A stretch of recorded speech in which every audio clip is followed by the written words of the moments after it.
guys, welcome to Kapinsan Vlog. Ngayon magluluto po tayo ng lumpiang Shanghai. Kahit wala pong sahog na karne, okay lang po yun. Dahil sa root crops, talagang papasarapin ko ngayong araw na to para sa aming pananghalian ngayon. So, punta na po tayo dito sa aming kusina para mag-start na po tayo. Ito po.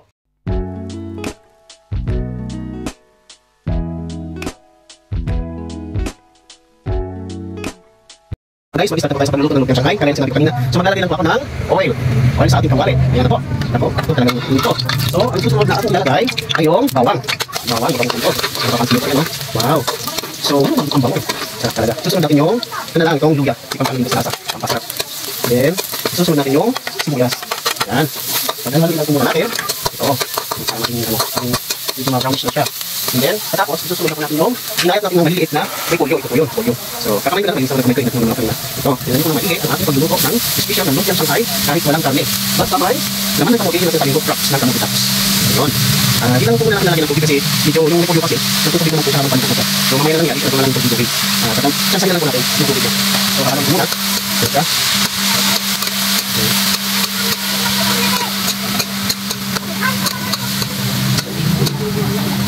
Yung susunod natin yung tubig. Sarap mamaya. Talagang mapakarami yung kakain ito. Okay. Talagang lang sa kakain. Yun. Talagang mapapasaya mamaya ang ating mga pinsan kasi nandito po kami lahat. Nagbakasyon. Ito talaga yung pakin namin dito sa bakasyon natin. Magluto ng mga sayang gulay. Pumunta kami ng bukid para mag-harvest ng mga kagay ng saging, mangga, bayabas, santol, manugay, o magkakay kami ng pato. So masarap pala yung pato din. Ayun. Ayun. Kasi na po. Pagkatapos ito, susunod ko lang yung root crops para maging malasa, maging sweet ang aming pagluto ng lumpiang Shanghai. Kahit na walang karne, basta ito ang napapasarap kasi yung root crops. Yung galing sa kamuti crops, ito yung root crops. Ito yung laman. Ito ang magpapasarap dito sa aming lumpiang Shanghai ngayon. Saan panghalian? Sa mamaya. Saka sa mamaya, lalaw pa kami ng sausawan niya para maging partner. So para mapasarap naman yung kain ng ating mga pinsan lahat kami mamaya. So ito, ihalo ko na yung root crops ng kamuti. Yan. Halo ko siya. Ayun, mapapansin niyo po, ginagay ko po siya para kahit paano mahalo dito sa natin sa repolyo at sa tubig. Yan. Yan. Yan. Sarap na po ito. May lang. Ito. Sarap na. Kaya ko na siya lang. Sarap po para medyo maakong ng konti pang siya. Yan. So, kung napapansin niyo, nilalagay ko siya pampalit na lasa kasi ito eh. Yan. Yan siya. Saka, nilalagay ako ng tulog. Tapos, haluin ko na siya. Ayan.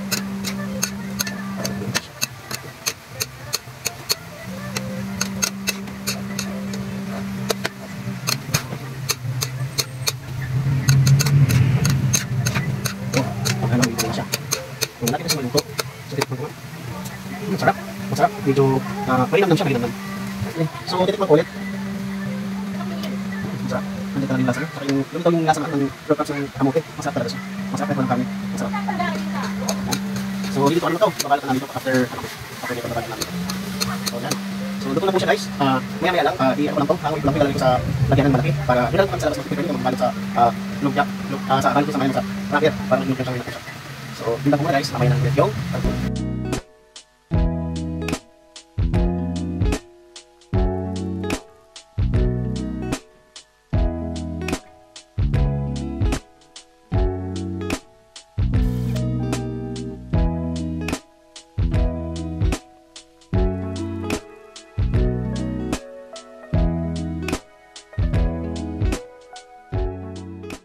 So guys, ito na yung ginawa ko, ito na yung finished product. So titikman na natin po ngayon.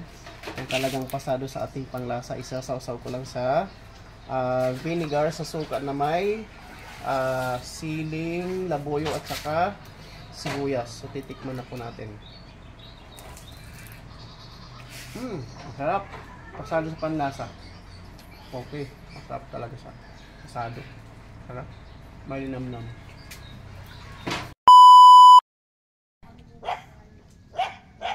Guys, nandito po tayo ngayon sa likod ng sinasabi ko kanina dito sa may likod namin dito sa may ito yung kung mapapansin nyo ito yung ano namin yung taniman ng mga yellow corn. Kung mapapansin nyo po may mga baka tayo dito ayun no, makikita nyo po. At saka ang kinagandahan po dito, mapapansin nyo po kung makikita nyo yung ganda ng ano ng sikat ng araw, palubog na siya. Ayan, tingnan nyo po ng maigi. Napakaganda siya. At mayroon din tayo dito sinasabing sampalok. Ito yung sampalok. Masarap to lahok sa sinigang baboy o kahit anong uri ng sinigang, isda or manok o tinulang manok. So at saka may mga punong saging din dito ito. Kaso nga lang wala pang bunga. So kung mapapansin nyo po, nandun yung mga pinsan ko sa kabila. Mag-harvest din kami mamaya ng gulay. Ito. Tapos may mga gatong din po tayo dito. Kung mapapansin nyo po, ito maraming gatong. Ibang-iba talaga dito sa probinsya, no? Ibang-iba talaga siya. So, pupunta tayo rito para makita natin yung mga ibang mga puno dito. Guys, ito yung sinasabing masarap to pang lahok sa sinigang na baboy or tinulang manok. Ito yung sinasabing lemongrass. Kung tawagin sa tanglad. So ito naman, itong puno na to, masarap din po ito. Lalo na sa paksiw na bangos. Yung bulaklak nito ay ito yung tinatawag na katuray. Masarap yung bulaklak nito pang sahog sa paksiw na bangos. Saka kung mapapansin nyo po, may mga puno ng bayabas ito. Ayan, puno ng bayabas. Saka nakakamiss kasi dito sa probinsya dahil bibihira na lang may ganitong puso. Sige, try ko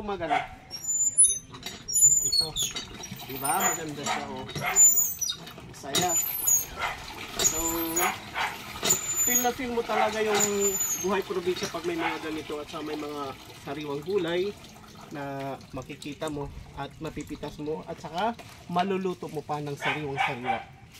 So, dito na dumako naman tayo dito sa Kung mapapansin nyo ito, may mga puno ng mangga yan. O mapapansin marami.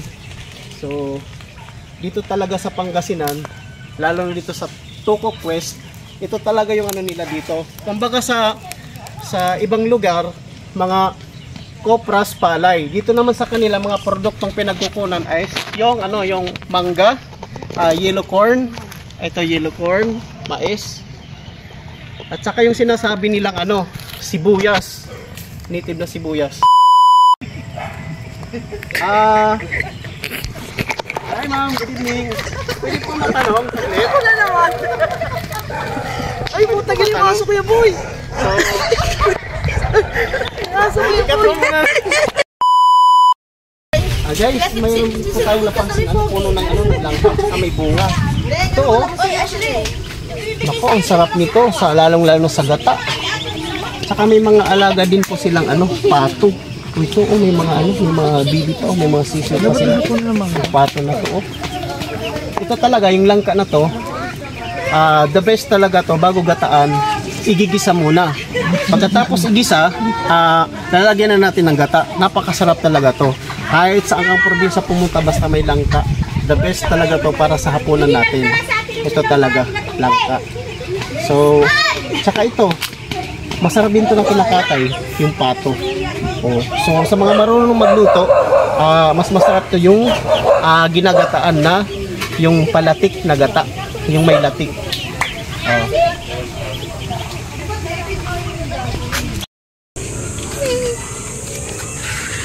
Guys, meron po tayong nakitang puno ng suha. Ito may bunga na siya. Ito. Yung nito, yung hinog na to, medyo yellowish na siya. Pero mas malaki nito. Ito bata pa to Hindi pa to pwede. So, tsaka may isa pa po ang ipapakita. Yung yellow corn na sinasabi, ito na po yun, yung totoong yellow corn na makikita nyo dito sa mapapanood nyo po ito. Ayan yan, mga yellow corn. So guys, andito po tayo sa Kapinsan vlog ni Kapinsang Buboy. Ako si Kalad Karen. Dito tayo muna. Better, maganda yan. Ito na siya. Kasi yung concept ko Kami po kayo, uy. pagluluto. Kaninang nag-start po doon. So guys, nililipat ko na yung camera kay. Tama kasi yung nagluluto siya ngayon, yung ko una ko kanina pagluluto. Nagluluto siya ngayon. Ay, kaya si Pogi.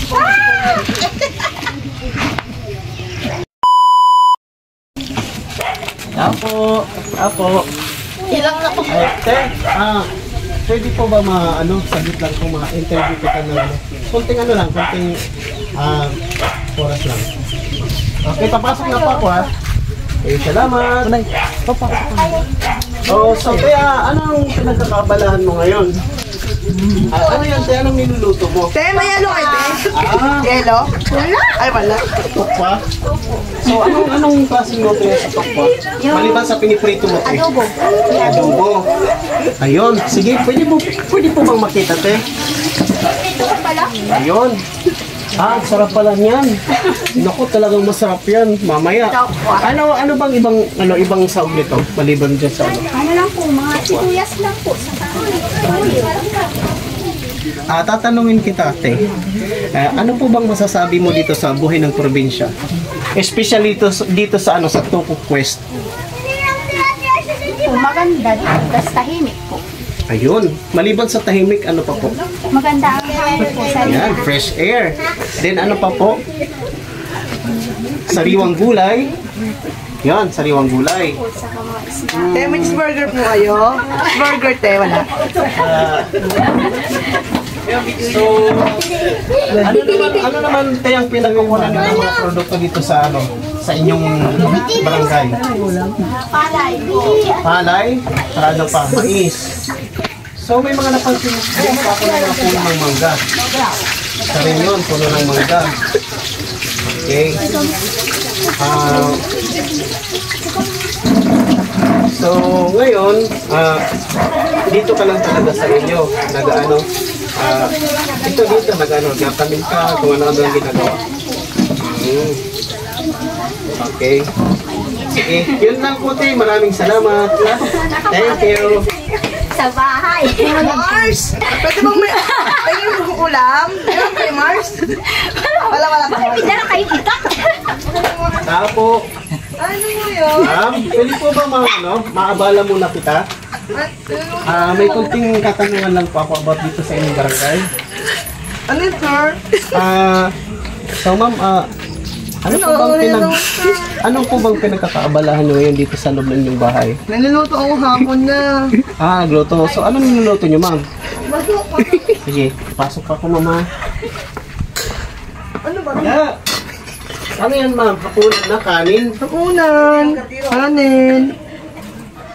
So mas maganda yan, ma'am, kasi kasabihan kasi pag lutong kahoy, masarap daw po yung kanin natin, yung lasa ng kanin. Masarap. Oo, masarap talaga siya. So anong laman nito, ma'am, ngayon? Yan, nasa kaldero. Pwede po ba makita? Ito bang ulam? Ito ulam. Pwede po ba makita? Ito. Isda na bangus na may malunggay. So ito, ma'am, ano to? Kanin. Wow! May sinaing na nga sa gatong. So masarap po yun. Masarap. Masarap talaga pag saing sa gatong. Yung mga bata, ano ito? Yung mga bata. Saan po sila? Yung mga anak mo po, ma'am, Ayan. sana po? Ay, mister ko. Ito pala yung mister mo, ma'am. Ito pala yung mister mo. Ano, mister? Kalagat ba mo yung aso niyo, ma'am? Baby! Baby! Siya pala yung mister mo, ma'am. Okay. Tapos ito, ma'am, sino to? Ano ko? Dinata na natin natin. Baby! Enderman tayo, Enderman. Baby! So, mahal na mahal talaga niya, ma'am, yung aso niya po kaysa sa'yo, ma'am. Ang tawag na naman Kung salita. mapapansin mo po, ma'am. Ito yung motor niya, ma'am. Ayan, kaya mo sa asawa ko. So, ma'am, maliban sa maliban dito, matanong kita, anong mga kabuhayan niyo dito sa Barangay Tuco Quest? Wala, tama. Ganun nga lamang ako. Sideline. Anong klaseng sideline, ma'am? Laba. So, Tapos, school, bata. Laba. laba. Kasama ko, construction. Construction siya. Baby! Ma'am, matanong pa kita, isa pa pong tanong. Ano pang pinagkukunan nito na produkto? Anong pinagkukunan nito na produkto dito sa bayan niyo? Dito sa barangay niyo? Mangga. Ano nga yung mais? Mais. Maliban sa mais, ano pa? Hindi ko na alam. Di mo na alam. So, ito si sir. Di ba sa construction siya? Saan siya pumapasok? Okay, lumapit dito mga agap to Saan siya pumapasok, ma'am? Sa bayan. Sa bayan. Sa bayan ng Bayambang. Nakakagaluan. agap to lang Sa bayan ng Bayambang. Pag siya pumapasok. Mga yan naman yung mang, konsamon. So, ma'am, maraming salamat. Yun lang po ang aking katanungan. Maraming salamat. Ay, ito nga po eh.